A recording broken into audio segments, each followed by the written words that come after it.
하나님의 말씀은 요한계시록 21장 1절에서 8절의 말씀입니다. 말씀 함께 봉독하겠습니다. 또 내가 새 하늘과 새 땅을 보니 처음 하늘과 처음 땅이 없어졌고 바다도 다시 있지 않더라. 또 내가 보매 거룩한 성 새 예루살렘이 하나님께로부터 하늘에서 내려오니 그 준비한 것이 신부가 남편을 위하여 단장한 것 같더라. 내가 들으니 보좌에서 큰 음성이 나서 이르되 보라 하나님의 장막이 사람들과 함께 있음에 하나님이 그들과 함께 계시리니 그들은 하나님의 백성이 되고 하나님은 친히 그들과 함께 계셔서 모든 눈물을 그 눈에서 닦아주시니 다시는 사망이 없고 애통하는 것이나 곡하는 것이나 아픈 것이 다시 있지 아니하리니 처음 것들이 다 지나갔음이러라. 보좌에 앉으신 이가 이르시되 보라 내가 만물을 새롭게 하노라 하시고 또 이르시되 이 말은 신실하고 참되니 기록하라 하시고 또 내게 말씀하시되 이루어도다 나는 알파와 오메가요 처음과 마지막이라 내가 생명수 샘물을 목마른 자에게 값없이 주리니 이기는 자는 이것들을 상속으로 받으리라. 나는 그의 하나님이 되고 그는 내 아들이 되리라. 그러나 두려워하는 자들과 믿지 아니하는 자들과 흉악한 자들과 살인자들과 음행하는 자들과 점술가들과 우상 숭배하는 자들과 거짓말하는 모든 자들은 불과 유황으로 타는 못에 던져지리니 이것이 둘째 사망이라. 아멘. 네, 오늘 계시록 마지막이죠. 새 하늘과 새 땅이라는 제목으로 21장 1절에서 8절의 말씀 봤습니다. 제가 이제 매일 성경 보고 있는데 계시록이 이제 이번 주 끝이 났어요. 그리고 이제 스가랴서를 내일부터 또 보게 되는데 이번 마지막 시간에 이 새 하늘과 새 땅, 한자로 하면 신천신지죠. 신천지죠. 신천지가 여기서 나온 말이에요. 신천신지. 새 하늘과 새 땅이라고 하는 것, 이 부분입니다. 한번 본문 볼까요? 새 하늘과 새 땅은 예수님이 재림하실 때 완성될 하나님 나라의 이상입니다. 또한 현재를 사는 그리스도인들이 늘 바라봐야 할 소망이기도 합니다. 새 하늘과 새 땅이 오면 그리스도인들은 하나님의 위로를 받으며 모든 수고의 짐을 벗고 안식하게 될 것입니다. 그리스도인이 오늘 하루 고단한 삶을 이겨낼 수 있고 신앙의 발걸음을 포기할 수 없는 이유가 바로 새 하늘과 새 땅을 향한 소망에 있습니다. 네, 우리는 하늘에 속했다라고 그랬잖아요. 제가 지난주에 그 말씀 드렸어요. 우리는 하늘에 속하여 있는 사람이라고 그랬어요. 그래서 우리는 땅에 속해 있는 사람들과 다른 삶의 방식을 가져야 돼요. 우리 삶의 목표도 그들과 다르단 말이죠. 왜 그들과 똑같다라고 한다면 구별된 게 아니잖아요. 거룩이라고 하는 거는 구별이라고 그랬어요. 카도시라고 하는, 히브리어 카도시라고 하는 거룩은 구별이라고 하는 의미에서 나온 거거든요. 그래서 하나님께서 내가 거룩하니 너희도 거룩하라 라고 하셨던 말씀은 내가 구별되니 너희도 구별되어야 한다라는 말씀이란 말이에요. 우리는 왜 하나님과 닮아야 돼요? 우리만이 하나님의 특별한 형상으로 지음받은 존재들이잖아요. 하나님의 형상, 첼름, 그림자로 만들어져 영원히 하나님과 함께 해야 되는 존재로 지음받은 것이 우리 인간들이란 말이에요. 우리들이라는 존재죠. 세상의 모든 걸 하나님이 말씀으로 만들었지만 인간만 하나님의 형상으로 만들면서 하나님의 그림자로 하나님과 영원히 함께하도록 만든 존재, 그것이 우리란 말이에요. 그럼 우리는 하나님을 닮아야 되는데 내가 거룩하니 너희도 거룩하라. 그게 이제 첫 번째예요. 내가 구별되었으니 너희도 구별. 예수님께서 십자가에 달려 돌아가시며 피 흘려 그 고통, 그 수모, 그 수치를 다 당하면서 죽으신 이유가 우리를 세상과 똑같은 방식으로 세상과 똑같이 살아가게 하기 위해서 그랬다라고 한다면 그 피 흘림은 아무 가치가 없는 거잖아요. 우리를 세상으로부터 구별되게 하기 위해서. 우리는 하늘에 속한 사람이요. 우리는 하늘에 소망하며 살아가는 사람이. 그렇기 때문에 우리는 세상과 다른 가치관을 가져야 되고 세상이 중요하게 여기는 것보다 하나님께서 중요하게 여기는 것을. 하늘나라의 가치관을 따라야지 세상의 가치관을 따라 사는 사람이 아니라고 그랬단 말이에요. 그러니까 우리는 세상의 가치관이, 세상이 요구하는 성공의 방식들, 가치의 방식들, 세상의 가치관을 따라서 우리가 살아가야 되는 게 아니라 그걸 위해서 하나님 앞에 부르짖고 간구하고 기도하고 하나님 앞에 떼쓰고 해야 되는 존재들이 아니라 우리는 그의 나라와 의를 구하는 하늘에 속한 하나님 나라의 가치관을 따라서 하나님께서 원하시는 뜻을 이루어가며 살아가야 되는 존재, 그게 우리란 말이에요. 그런 우리가 이 세상에서 살아가야 된다는 거죠. 근데 우리가 이미 하늘나라에서 살아가고 있다라고 한다면 괜찮은데 우리는 이 세상에 속해서 그런 방식으로 살아가야 되니까 얼마나 힘들겠어요. 세상 사람들이 볼 때는 얼마나 어리석어 보이겠어요.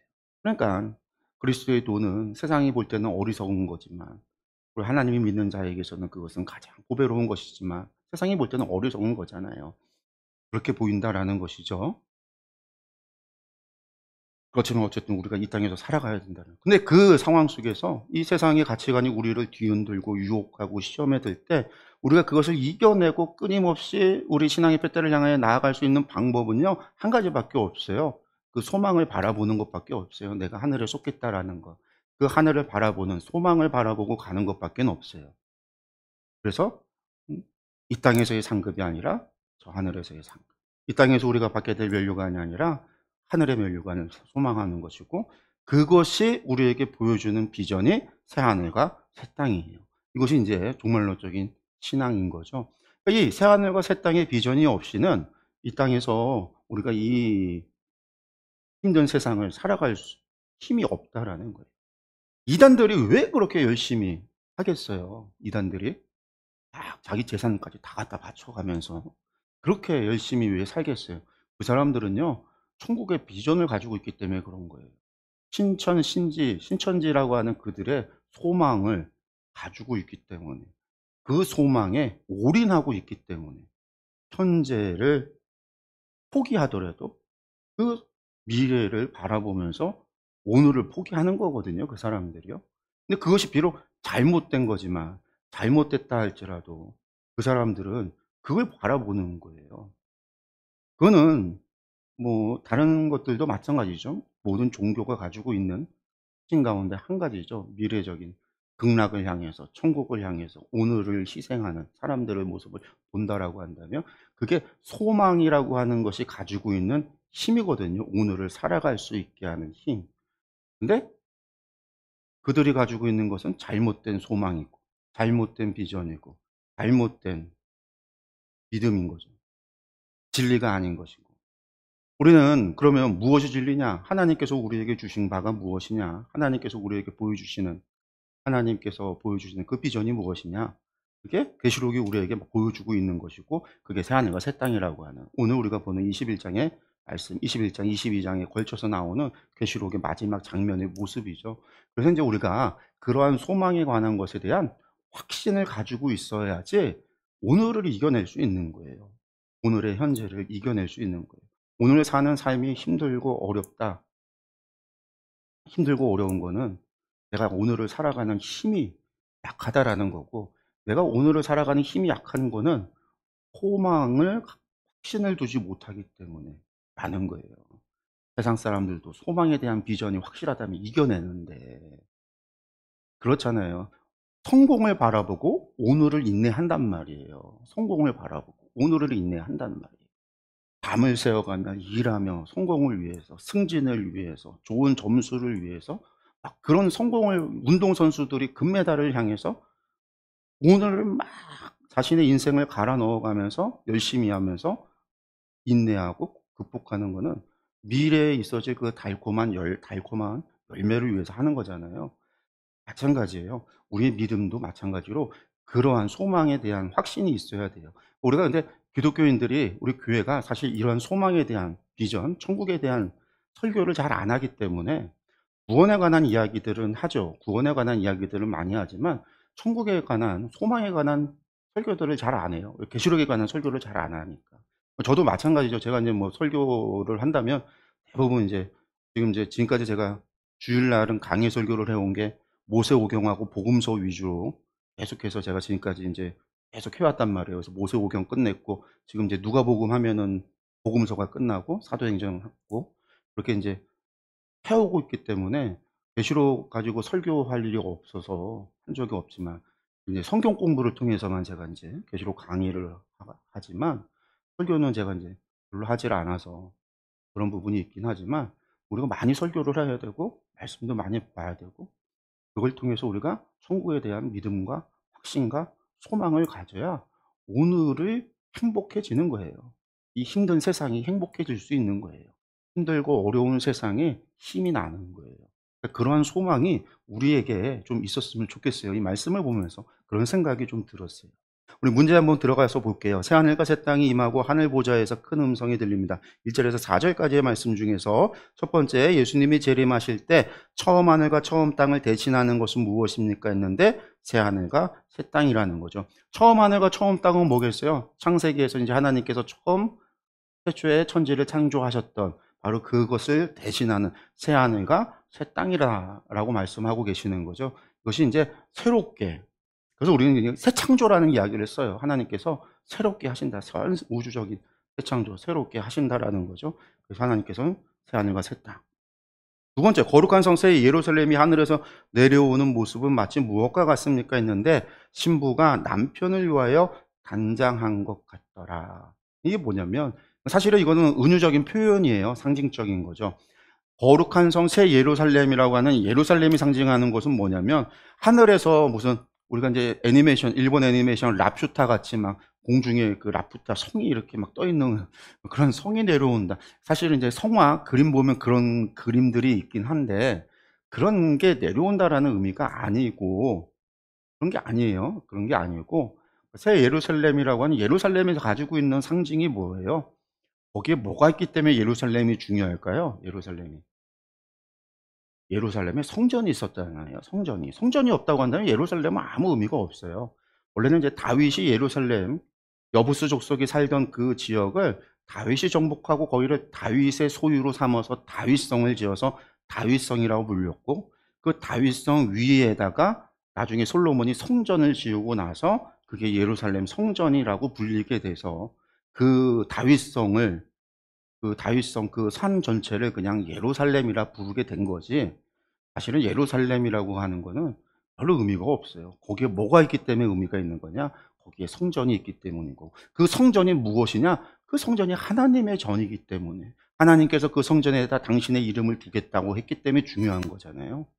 그런데 나중에 보면 이 21장 후반부 뒤에 가서 이야기를 보면은요, 이 예루살렘을, 새 예루살렘의 성전을 이제 요한이 환상으로 보게 되어지는데, 뭐 12기둥이 있고 12문이 있고 막 그런 환상을 보고 이 예루살렘 성 안에 들어갔더니 거기에 뭐가 없냐면 가장 중요한 게 없어요. 제가 방금 예루살렘에서 제일 중요한 게 뭐라고 그랬어요?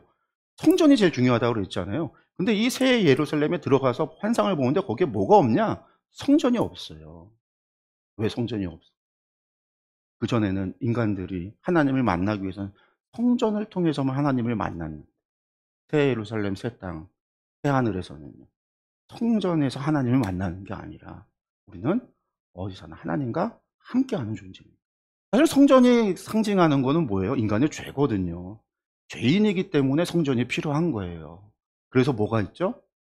이방인과 유대인을 나누는 담이 있고 레위 제사장들과 유대인들을 나누는 성소가 있는 거고 제사장과 대제사장을 나누는 성과 속을 구분하는 지성소가 있는 거고 휘장이 있는 거고 인간의 죄로 말미암아 하나님과 우리 사이를 가로막는 휘장이 있고 담이 있었단 말이에요. 그걸 예수님께서 어떻게 자신의 몸을 십자가에 제물로 삼아 십자가에 달려 죽으심으로 말미암아 자신이 휘장을 찢으시고 막힌 담을 허무셨다라고 표현을 하잖아요. 사도 바울이 그처럼 새 하늘 새 땅에서는 더 이상 성전이 필요 없는 거기에 계신 하나님이 아니라 어디에나 계신 하나님, 어디서나 함께 할 수 있는 하나님.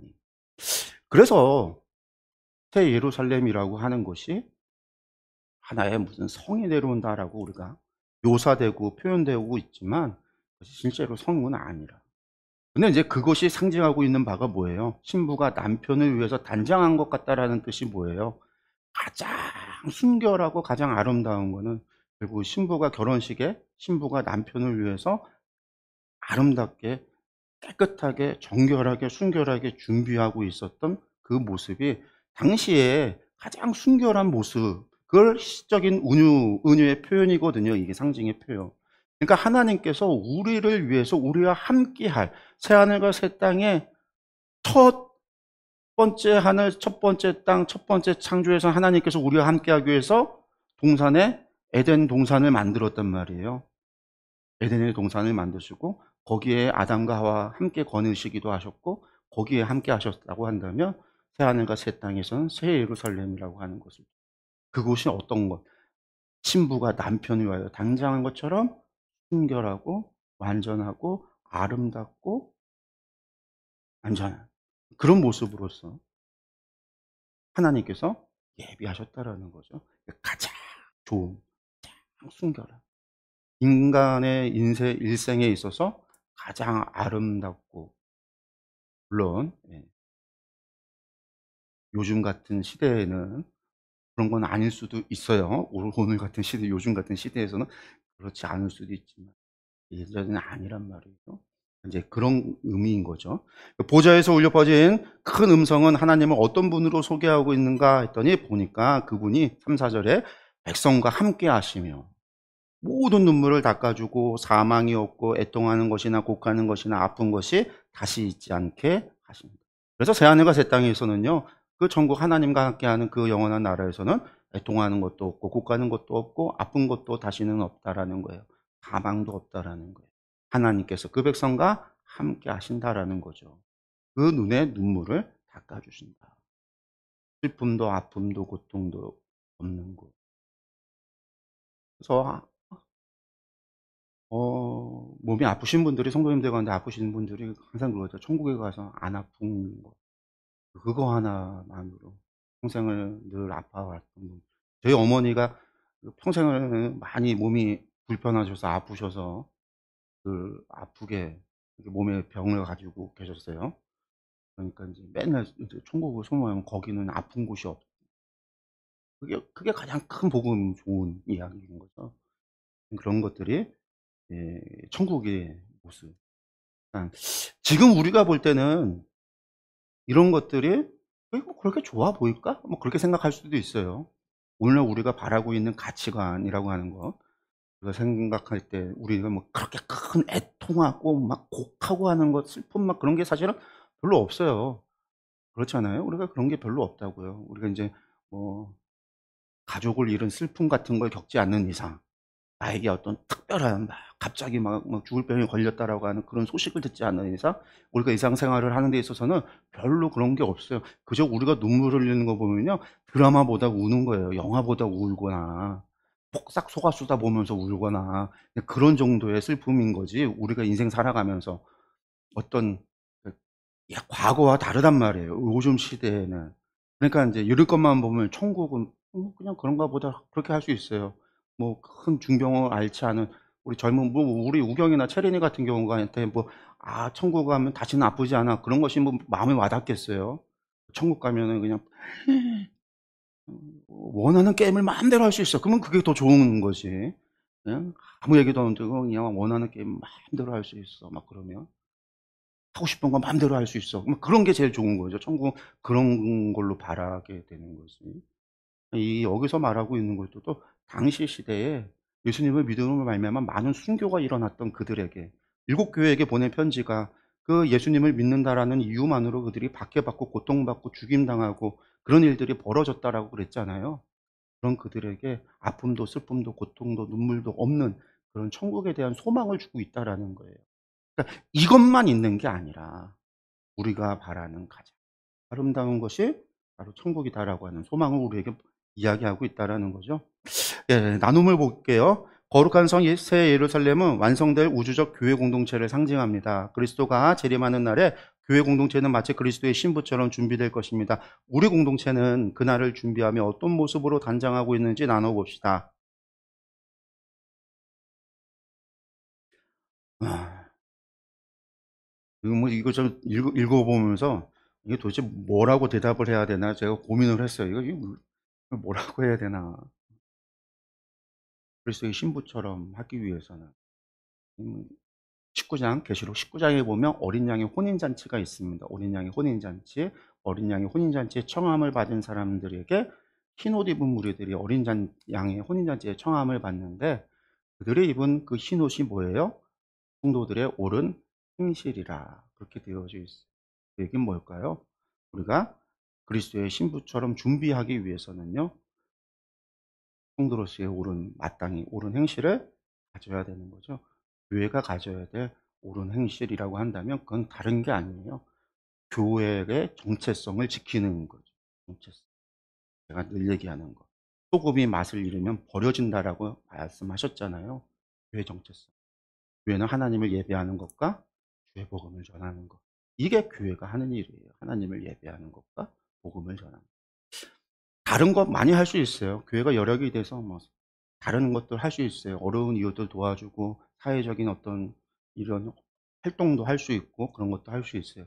그런데 그거는 교회만 하는 게 아니라 다른 사람들도 세상도 할 수 있는 거예요. 근데 세상은 못하고 교회만 할 수 있는 것이 있다면 그거는 하나님을 예배하는, 하나님께 영광을 돌리는 일과 하나님을 알리는 일인 거죠. 두 가지. 그게 성도의 옳은 행실이라고 저는 봐요. 그것이 교회의 옳은 행실이라고 보는 거죠. 그러면 우리가 그것을 통해서 우리 교회를 신부로서 단장해야 되지 않을까라는 생각을 해봤습니다. 두 번째 나눔이에요. 예수님이 재림하실 때 하나님 나라 언약이 회복되고 죽음이 그림자 아래서 신음하던 모든 백성이 하나님의 위로를 받으며 참 안식에 들어갈 것입니다. 새하늘과 새 땅에 대한 소망이 오늘 우리 삶에 어떤 동력을 제공하고 있는지 이야기해 봅시다. 제가 시작할 때 처음에 얘기했어요. 새하늘과 새 땅이 오늘을 이겨낼 수 있는 힘이 돼야 된다라고 그랬어요. 힘을 줘야 된다라는 거예요. 힘. 믿음, 소망, 사랑 중에 사랑이 제일이다라고 그랬잖아요. 믿음, 소망, 사랑 중에 사랑이 제일이다. 사랑이 제일이긴 한데요. 근데 사랑이 드라마나 영화에 보면 그런 게 있잖아요. 미래가 없는 사랑은요, 가끔 넘어지기도 해요. 그게 뭐예요? 내가 너무 사랑하는데 미래가 없어요. 미래가 없으면 어떻게 돼요? 좌절하게 돼요. 로미오와 줄리엣이 그거잖아요. 원수 집안이 둘이 너무나 사랑해요. 근데 미래가 없잖아요. 둘이가 이루어질, 사랑이 이루어질 미래가 안 보인다라는 거잖아요. 소망이. 그 원수 집안의 화해가 이루어질 소망이 안 보이니까 둘이 어떻게 돼요? 결국은 자살로 끝나는, 비극으로 끝난단 말이에요. 믿음, 소망, 사랑 중에 사랑이 제일이긴 하지만 소망이 없으면 현재를 이겨낼 수 없다라는 거예요. 내가 하나님을 사랑하는데 그 하나님과 나의 사랑이 소망이 없으면 오늘을 못 이겨내는 거예요. 아쉽게도 교회 성도들 가운데도 자살하는 사람들이 있어요. 교인들 가운데 자살하는 사람들이 있고요. 교회 다니는 아이들, 자녀들 가운데, 학생들 가운데도 자살하는 아이들이 있어요. 자살하는 것은 절망 때문에 이루어지는 일인데 절망이 어디서 오는가? 소망이 없어서 그런 거거든요. 소망이. 정말 믿음이 없어서일까? 목회자들 가운데 그런 게 있어요. 우리가 자살한 아이를 위해서 예배를 드려줘야 되는데 교회에서는 늘 자살은 죄다라고 가르쳐 왔단 말이에요.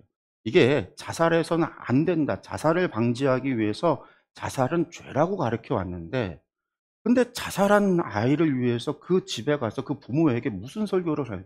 지금까지 자살은 죄라고 얘기했는데. 그래서 딜레마인 거죠. 그래서 이제 그런 걸로 인해서 어떻게 해야 될지 모르고 고민하는 저희 이제 같은 동료 목회자들 이야기를 들을 때가 있어요. 그런 경우에 어떻게 해야 되는가? 예배를 어떻게 해야 되는가? 적용이 되기도. 목회자 자녀들 가운데 자살하는 사람, 선교사 자녀 가운데 자살하는 이야기를 듣고 어려운 그런 것들을 듣고 그런 경우에 소망이 없는 거예요. 소망이 없기 때문에 그런 일들이 벌어진단 말이에요. 근데 그 아이가 소망이 없는데 정말 믿음이 없어서 그럴까? 믿음, 소망의 믿음이 없어서 그럴 수도 있고, 소망을 몰라서 그럴 수도 있고, 그런 경우가 있다라는 거예요. 하나님 사랑하지만. 그래서 소망은 현실을 이겨낼 수 있는 힘이 되는 거예요.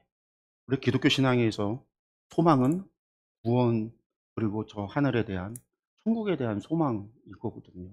그 소망이. 이것이 오늘을 이겨낼 수 있는 힘이 된다. 오늘의 고난을, 오늘의 어려움을, 오늘의 문제를 이겨낼 수 있는 힘이 된다. 여기에 하나님의 사랑이 함께하기 때문에 힘이 된다. 우리가 이제 그것을 우리가 기억을 한다면 뭐가 될까요? 힘든 일이 있고 어려운 일이 있을 때 뭘 보면 될까요?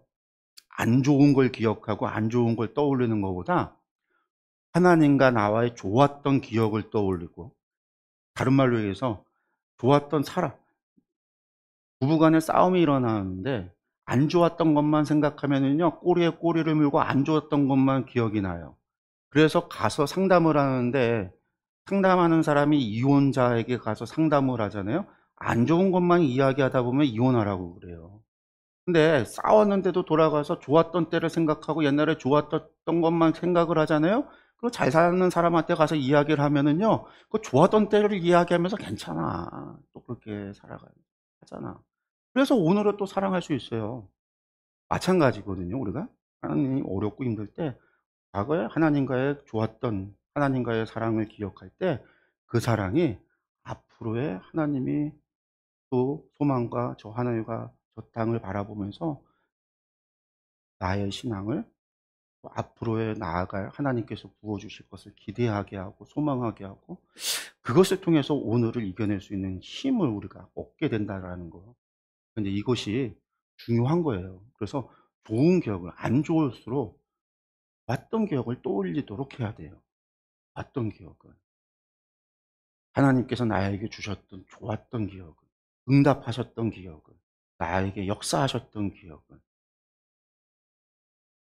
하나님의 침묵이 이어지고 있다라고 할 때, 오늘 침묵하시고 내가 기도해도 응답을 주시지 않는다 할지라도 하나님께서 과거에 나와 함께 하셨던 일들을 늘 계속해서 기억하면서 침묵의 기간을 이겨내야 돼요. 하나님 왜 침묵하실까?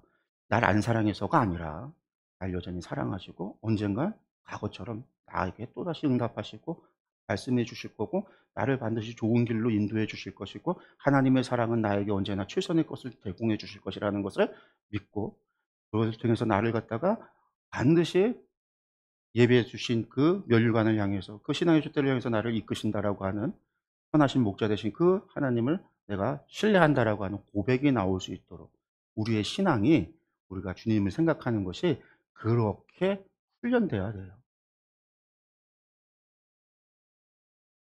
예, 처음과 마지막이신 하나님이 마지막 날에 일어날 일에 대해서 보여줍니다. 5절에서 8절이죠. 첫 번째 문제 보면요, 보좌에 앉으신 하나님이 이르신 세 가지 말씀이 무엇입니까 했는데, 내가 만물을 새롭게 하노라, 만물을 새롭게 하신다라고 하셨고요. 이 말은 신실하고 참되니 이것에 대해서 기록하라라고 했어요. 요한이 그래서 계시록을 기록을 해서 우리에게 전해준 거죠. 내가 생명수 샘물을 목마른 자에게 값없이 주겠다. 과거에는 아담과 하하가 범죄했을 때는요, 이 생명수 샘물을 마실까, 생명과를 먹을까봐 에덴의 동산에서 쫓아냈단 말이에요. 그리고 불로다가 에덴 동산을 감싸서, 불칼로 감싸서 못 먹게 했지만, 하나님께서 이후로 새하늘과 새 땅에서 모든 사람에게 값없이 뭘 준다? 생명수 샘물을 준다. 영원히 하나님과 더불어 살아갈 수 있도록 하나님께서 영생을, 우리에게 생명을 주신다라는 거죠. 그 다음에 이제 두 번째, 이기는 자는 어떤 복을 받습니까? 있어요. 7절에 이것들을 상속받으며 나는 그의 하나님이 되고 그는 내 아들이 되리라. 첫 번째 언약에서 뭐였어요? 신의 상황에서 나는 너의 하나님이 되고 너희는 내 백성이 되리라 했는데, 여기서는 이기는 자들은요, 이것들을 상속받고 내 아들이 되리라. 이기는 자들이라 되는 거는요, 일곱 교회에게 하신 약속이었단 말이에요. 이기는 자, 일곱 교회에게 일곱 가지 이기는 자에게 주시는 약속들이 있었어요. 흰옷을 입게 하겠다, 보좌에 앉게 하겠다, 생명 면류관을 쓰게 하겠다, 생명 돌에 이름을, 흰돌에 이름을 쓰여주게 하겠다. 막 하나님께서 그런 약속들을 주셨단 말이에요. 일곱 가지. 그리고 이제 여기에서 결국 그 이기는 자에게 뭘 하겠냐? 하나님의 아들이 되는, 내 아들이 되리라. 하나님의 아들이 되는 복을 준다라는 거죠. 반면에 결국 그러지 못한 사람들은 뭐예요? 불과 유황못에 던져지고 둘째 사망에 이르는 자들은 누구냐? 8절에 두려워하는 자, 믿지 아니하는 자, 흉악한 자, 살인자, 음행하는 자, 점술가, 우상숭배자, 거짓말하는 모든 자들이라.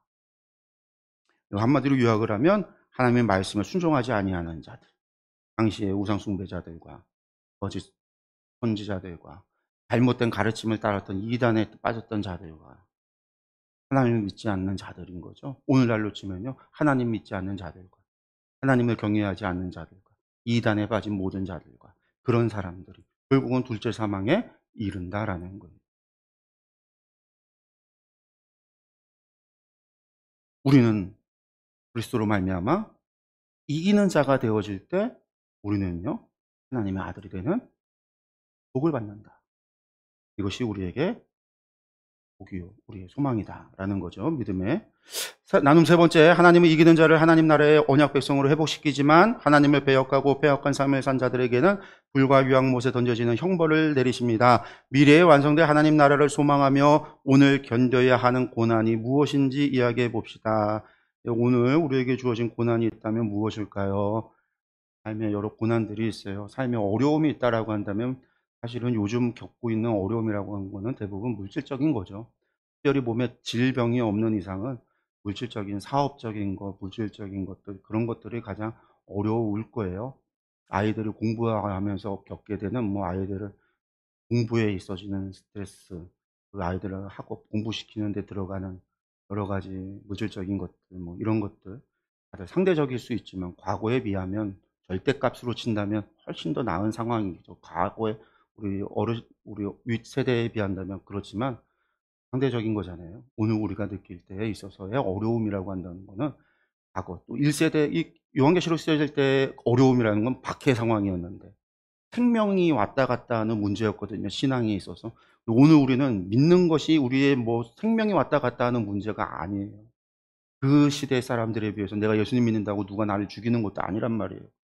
전혀 그런 신앙에 있어서 어려움이 아니라 사실은 뭐의 어려움이라고 상대적인 물질적인 것이라는 건 상대적인 그리고 그것은 결국은 세상에서 말하는 세속주의적 가치관에 때문에 오는 상대적 어려움이에요. 우리가 그것을 이겨내는 것은 고난 이겨내는 것은 아? 하늘에 속한 사람이라는 거. 하늘을 향한 소망과 비전을 가지고 바라보는 거죠. 어, 우리 아이들 얘기 하지만 기대하는 것들이 있잖아요. 제가 MBTI로는 ISTJ, I에 T고 막 그러고 그 애니어그램으로는 1번이 가장 높고 완전주의, 완벽주의 막 이런 성향이라서 이런 사람들이 어떤 사람이면 기준치가 높아요. 자신이 정한 기준에 무엇인가가 도달하지 못하면 막 이제 막 그 화가 나기도 하고 그것을 강요하기도 하고 뭐든지 다 그래요. 사람을 대할 때. 아이들을 대할 때도 아이들에 대한 기준이 있는 거예요. 아들이면 아들에 대한 기준, 딸이면 딸에 대한 기준, 자녀면 자녀에 대한 기준. 그래서 이제 이런 성향의 사람들이 아이들을 쥐잡듯이 잡거든요. 쥐잡듯이 잡아요. 저한테도 상담하는 분들이 이제 상담하고 할 때, 받고 할 때 그런 성향이 있기 때문에 아이들을 갖다가 쥐잡듯이 잡을 수 있다. 제가 어릴 때 많이 잡았어요. 그래서 제가 이제 아, 이러지 말아야지. 이 기준을 낮춰야지, 버려야지. 그러니까 그 기준이라고 하는 게 제가 생각했던 기준, 음, 제가 코왔던 기준, 제가 학교 생활했던 기준, 항상 저희가 있었던 거의 기준에 그거보다 높은 기준이에요. 한마디로 자기도 못하면서 해오지 않았던 것보다 높은 기준을 맨날 그래 왔는데 그 욕심인 거죠. 그걸 내려놔야 서로가 불행해지고 하지 못한 거에 대해서 화가 나고 그러니까 화가 자꾸 나오고 그걸 풀면 아이들도 그걸로 인해서 안 좋아지고 이제 물어보면 아빠는 어떤 사람이에요? 그러면 맨날 아빠는 무서운 사람이래요. 그래서 무서운 사람이 되고 싶지 않았는데 무서운 사람이라는 얘기를 들으면서 마음이 아프더라고요. 그런 것들이 좀 있어요. 그런 것도 있고 그러면 그래도 애들의 장래가 있는데 좀 내버려 둬야 돼요, 하나님? 이제 그렇게 하나님께 기도를 하는 거죠, 하나님. 보이잖아요. 한번 지나온 삶이기 때문에 어른들은 보인단 말이죠. 그러니까 보이니까. 그렇다고 내버려 두나요, 하나님? 어떻게 해야 되나요, 하나님? 이렇게 기도를 하죠. 근데 하나님 주신 거는요. 너도 참 말 안 들었는데 너 이렇게 끌고 온 것처럼 나도 네 새끼 안 버려. 나 책임질게. 그게 하나님이 주신 응답이에요. 하나님이. 내가 설마 네 새끼 버릴까? 그게 하나님이 주신 응답이에요. 바뀌어야 되겠고 내려놔야 되겠고 그런 생각들을 좀 가졌어요. 그런 생각들이. 그냥 하나님께 맡기고 소망하고 하나님께서 이룰 거에 대해서 그냥 기대하고 기대가 지금 별로 안 일어나서 그렇긴 하지만 하려고 애쓰면서 예, 기준을 낮추고 뭐 그러고 있습니다. 우리가 이제 그런 소망이 오늘을 이겨내는 거예요. 기대하는 것이 있어야 오늘을 또 이겨내는 거예요. 그런 믿음이 우리에게 있어야 돼요. 그러니까 우리가 믿음, 소망, 사랑할 때 소망이라고 하는 거를 갖다가 별로 중요하지 않게 여기는 경우들이 많지만 여러분들 믿음도 있고 사랑도 있는데 소망이 없으면 오늘을 못 산다라는 거예요. 오늘을 못 사는 거예요. 로미오와 줄리엣이 그 비극이 여러분들 그게 믿음이 없어서도 아니고 사랑이 없어서도 아니에요. 소망이 없어서 그런 거예요. 절망은 그래서 키에르케로고가 죽음에 이르는 병이라는 거예요. 절망은 죽음에 이르는 병이라. 소망이 없으면 죽음에 이르는 병이라는 거예요. 소망은. 그 소망은 살아갈 수 있는 힘이라는 거고 살아가는 생명이라는 거예요. 그리고 소망은 바로 천국에 대한 믿음이거든요. 하나님과 영원히 함께 할 거라고 하는 그 영원한 사랑에 대한 것이기도 한 거고. 그러니까 이것에 대해서 우리가 잘 이해하고 우리가 그것을 잘 신앙으로서 가져야 된다. 그리고 그것을 통해서 오늘을 열심히 살아가야 된다라고 말씀을 드리고 싶어요. 오늘 기도하겠습니다. 예.